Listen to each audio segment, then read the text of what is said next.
आज हम बात करेंगे 5 ऐसी चीजों के बारे में जो है तो बहुत कॉमन पर हमें कैंसर की ओर ले जा रही हैं।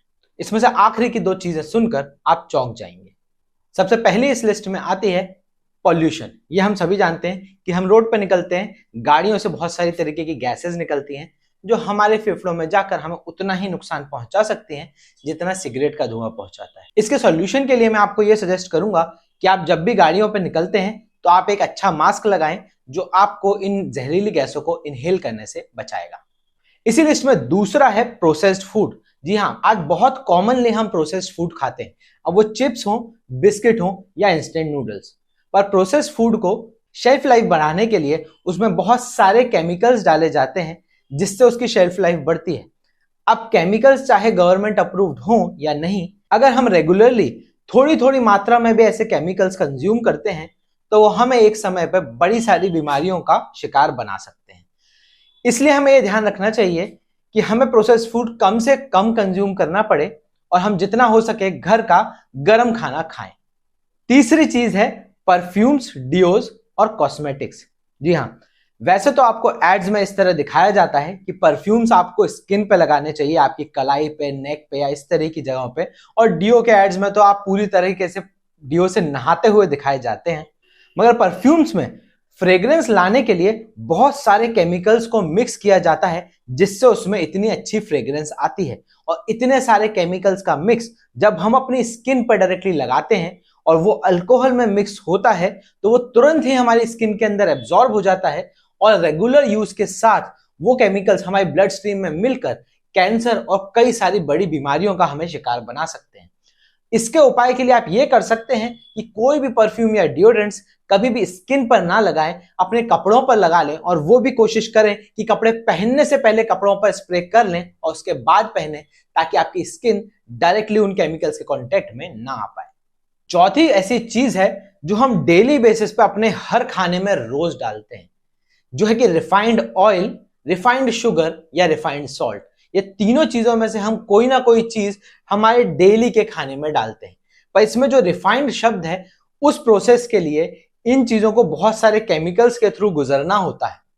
पहले एक समय था जब गांव में लोग शुद्ध हाथ से बनी हुई चीजें खाते थे, जिसमें तेल भी कच्ची घनी और कोल्ड प्रेस तरीकों से निकाला जाता था, नमक को प्रोसेस नहीं किया जाता था और शक्कर की जगह गुड़ या फिर देसी खांड का इस्तेमाल किया जाता था या फिर मिश्री का। पर एडवर्टाइजिंग के जरिए हमें यह बताया गया कि रिफाइंड नमक, रिफाइंड तेल और रिफाइंड शुगर ज्यादा बेहतर है, वो ज्यादा साफ होते हैं, उसमें गंदगी नहीं होती।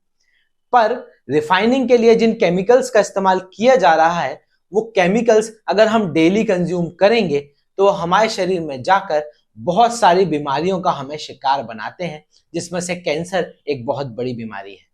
इसके उपाय के लिए हम ये कर सकते हैं कि तेल के लिए हम कच्ची घनी या कोल्ड प्रेस तरीके से निकाले गए तेलों का इस्तेमाल करें।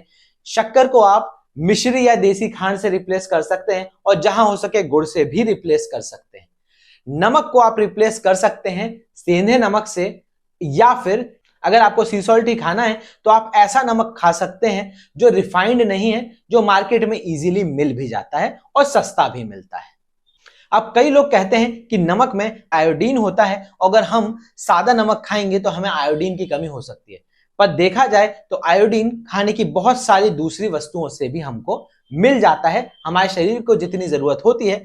पांचवी और सबसे चौंका देने वाली चीज है सब्जियां और फल। जी हां, हम जितनी भी सब्जियां और फल खाते हैं उसमें से मैक्सिमम आज की तारीख में इनऑर्गेनिक तरीकों से उगाए जाते हैं।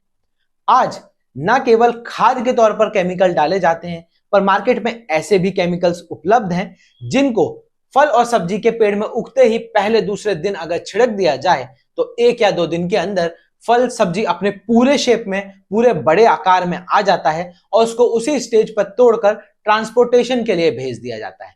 फिर वो फल अंदर से इनऑर्गेनिक तरीके से धीरे धीरे पकता है और 10 से 15 दिन उसकी शेल्फ लाइफ हो जाती है।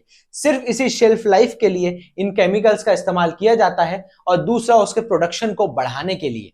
अब फल और सब्जियां खाना हमारे लिए अच्छा तो बहुत है, अब आप इसके उपाय के लिए ये कर सकते हैं कि आप ऐसे केमिकल से बने हुए फलों से बचने के लिए और सब्जियों से बचने के लिए ऐसी चीजों को कंज्यूम करें जो आपके लोकल मार्केट में आसपास के किसान ठेलों पर या आपके हाट वगैरह में बेचते हैं।